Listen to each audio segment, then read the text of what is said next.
for me personally, who every time I see her feed or every time I get to see her in person, she's just very inspiring, and she is just someone that makes you feel really good to be around. And I think that's a big part of her brand and who she is she just loves people, and she really cares and takes the time to get to know you. And so along with that, she's done lots of sales and marketing, and so you're going to hear a lot of really great things from her today. So thank you so much for being here, Amy. Thank you. I'm so excited. I really am. It's going to be a fun little day. Me too.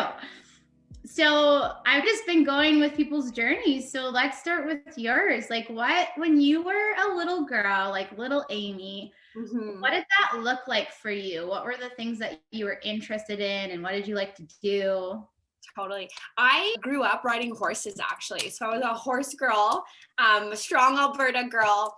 And it's really interesting because the turn I took in my career now is obviously so different, but I grew up dancing and riding horses, and that was my jam, and loved it, and definitely was a really active kid. I swam, I played soccer. I was always into some sort of a sport, but when I was about 15, I had to make the decision, am I going to stay in the horse world, or am I going to move into the beauty industry, which I'm at now? And I rode both them out till I was about 18, and I thought I was going to be a horse trainer for my entire life, and now I work in the beauty industry as a sales position. So it's funny how things change.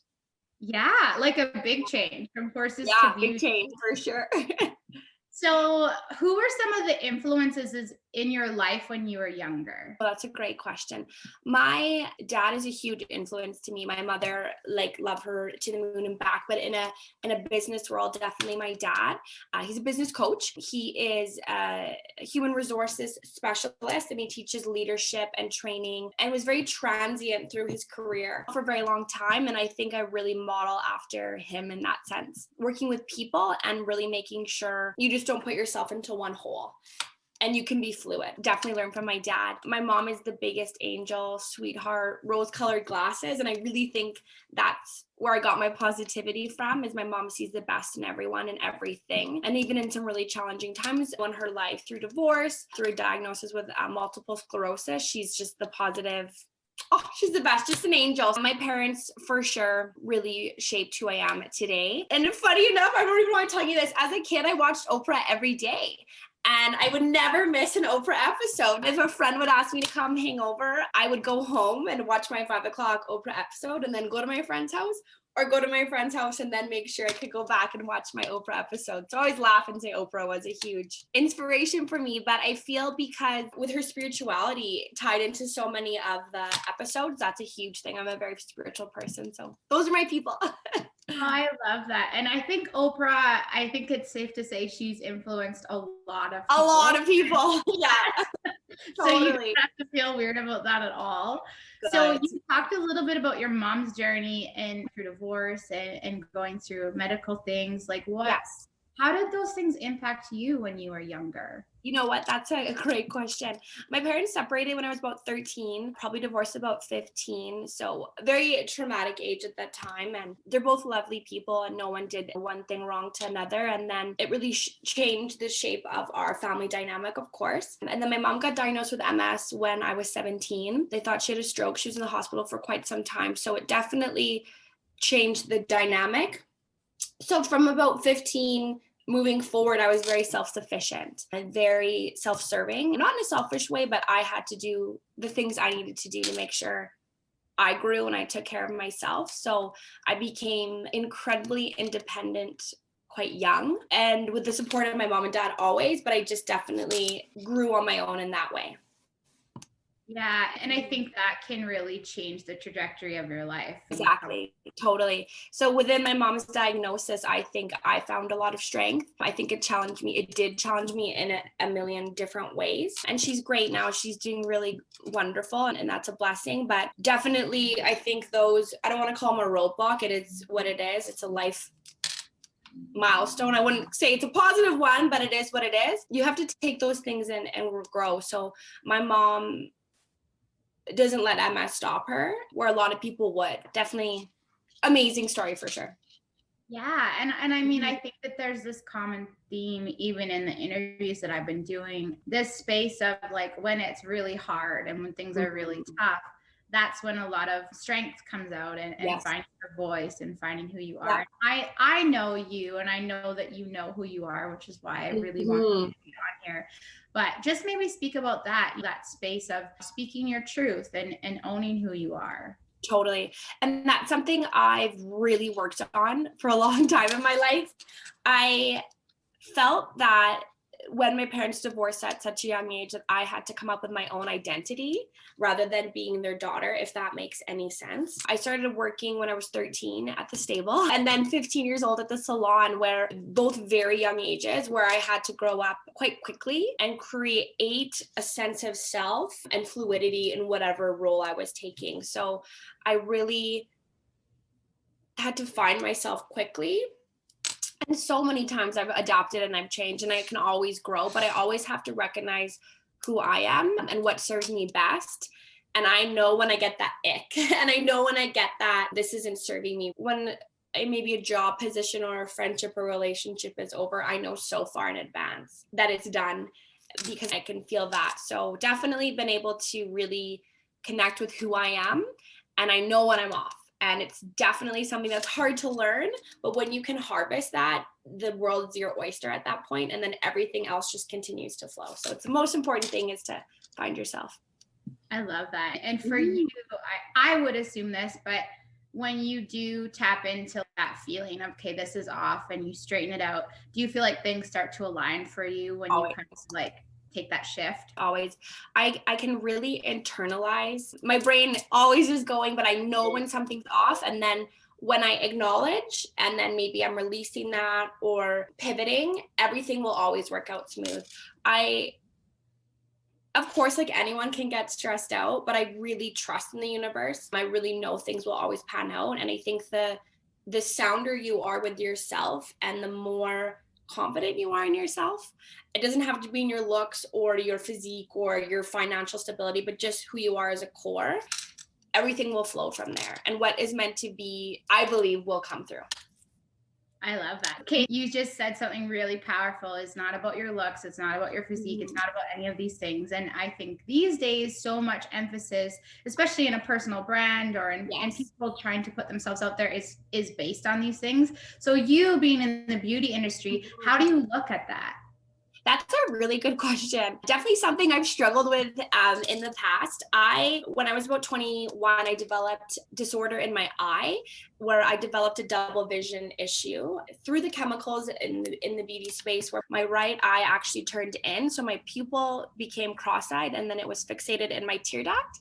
So I had a very wonky looking eye for about 6 months, and then it would revert back back and forth. I was 19. So working in the beauty space with a non-beauty specific feature at that point, it was so hard for me. And that was definitely a challenge. And I had to remind myself my skill as a hairdresser didn't matter if my eye was turned completely in and people were looking at me funny. So I realized, you know what, it's not always about that. And I've definitely gone up and down with my weight for sure, in a space where all my girlfriends are like a 00 or a size 2. And I recently found out I have PCOS and polycystic ovarian syndrome.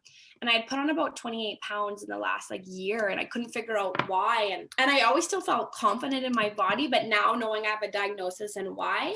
But it's interesting because I'm not an overweight woman. I'm definitely a curvier woman, but I've had so many people say, you're so confident. Like, where do you get this confidence from? And it's always from within. And that's the biggest thing. And I believe in myself. I know I'm beautiful. So that to me starts from the inside and then works itself out. So confidence is not the skin on your body. It's literally starts in the inside. And when you believe you're beautiful and you believe you're powerful, everything will radiate from within. So that's a huge thing. And I think in the beauty industry, it's really unfortunate. Some of the beautiful people in the world, the prettiest people, are the worst. I guess I'll just leave it at that. Yeah, and some of those people, I think, from the outside have this beauty, but on the inside, they still don't feel beautiful. It doesn't matter what weight or what size or anything you are. If it doesn't come from inside, you're still not going to feel it. And I think sometimes you look at people that are these beautiful people on Instagram and you think, well, then they must know that they're beautiful or they must feel that way. Yeah. And you're right. Sometimes they're very ugly inside. And It's so true.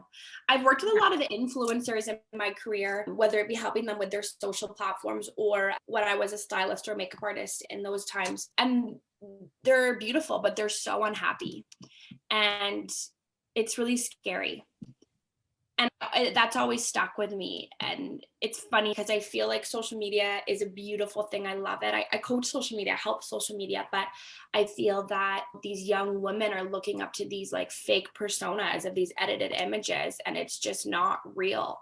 And if you met these women, they're miserable, and the majority of them aren't happy. And I'm sure there's some out there that are loving their life and they're the most confident people, and all the power to them. But I'm going to say 97% of them aren't happy. And I'm sure there's some out there that are loving their life and they're the most confident people, and all the power to them. But I'm going to say 97% of them aren't. Yeah. Yeah. And I think you're probably bang on. Sometimes we spend more time trying to get this attention from outside rather than from inside. And social media allows people to do that. Like it does. Yeah.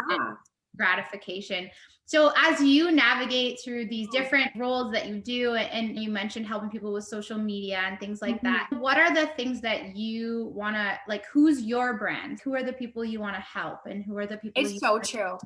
I love an entrepreneur. I just love someone who wants to better themselves and grow. I really struggle with someone who's stagnant. That is someone I can't work with. And I don't mean that in a negative way. I love personal growth. I really challenge myself on personal growth. So I work best with someone that's let's get it, let's do it, let's grow. I love my women. I'm all about women empowerment. I'm all about women in business. I love my men too, but I just have a soft spot for women who are up and coming and are just wanting to help others. And I think I can really spot the difference when I'm working with a client, whether it's in sales or helping with social or whatever hat I have on that day, or someone that wants to help other people and grow and make gains off that, or someone that wants to just have this self-absorbed success. And I can't connect with that. I can connect with the other. So I just love someone who wants to grow. This is the best way to say that. Yeah, I like that. So as you like coach people and help them through, if someone's sitting here and they're like, I am stagnant, what are some things you think that would be helpful for someone who's just stuck? I am a big believer on a calendar and I love a paper calendar. I swear by Google Calendars is my lifeline, like for my day-to-day life. But I love to have, and I have a huge calendar, like a massive calendar on my wall. You can't see here, but I like to make goals, and a weekly goal, a monthly goal, every 3 months, like every quarter, and then a yearly goal. And I find if you're stagnant, get yourself a damn calendar, get a day planner that's not on your phone.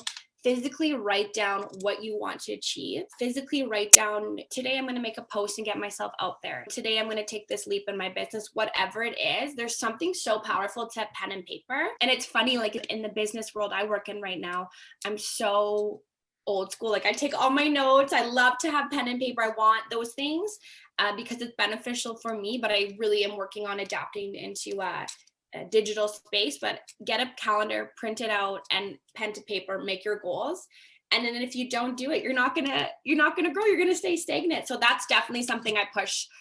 If you're my client, you have a calendar, and I made you print off a calendar. So that would be that. I am with you on that. There's something so powerful about writing things down. And I don't know if it's the physical act of like already taking that step and then visualizing it, but I think that's such good advice, and it's something that I'm passionate about too. So I hope that you guys take that if you feel stuck. And then you can go work with Amy, because once you get stuck, then she'll help you. So if someone wants to find you, how could they find you? That's a great question. I have a couple personas. I have a couple Instagram pages. My personal one, if you find me, I actually don't post on it. I'm a very private person in my real life. And then I have 2 business accounts as well. So I have one Instagram account is love_your_locks. And that's an account I use as a hairstylist. I took a 7-month hiatus, lost about 5,000 followers, and I thought that's okay. And then I also have my sales page too, which is amyjohnson.ibss. Which is my full-time job. I have both platforms. And then if you ever have questions by email, you can reach out hairbyamyjay@gmail.com. Amazing. And I'm going to make sure people get those links. And that's funny that you're like, oh, I lost 5,000 followers.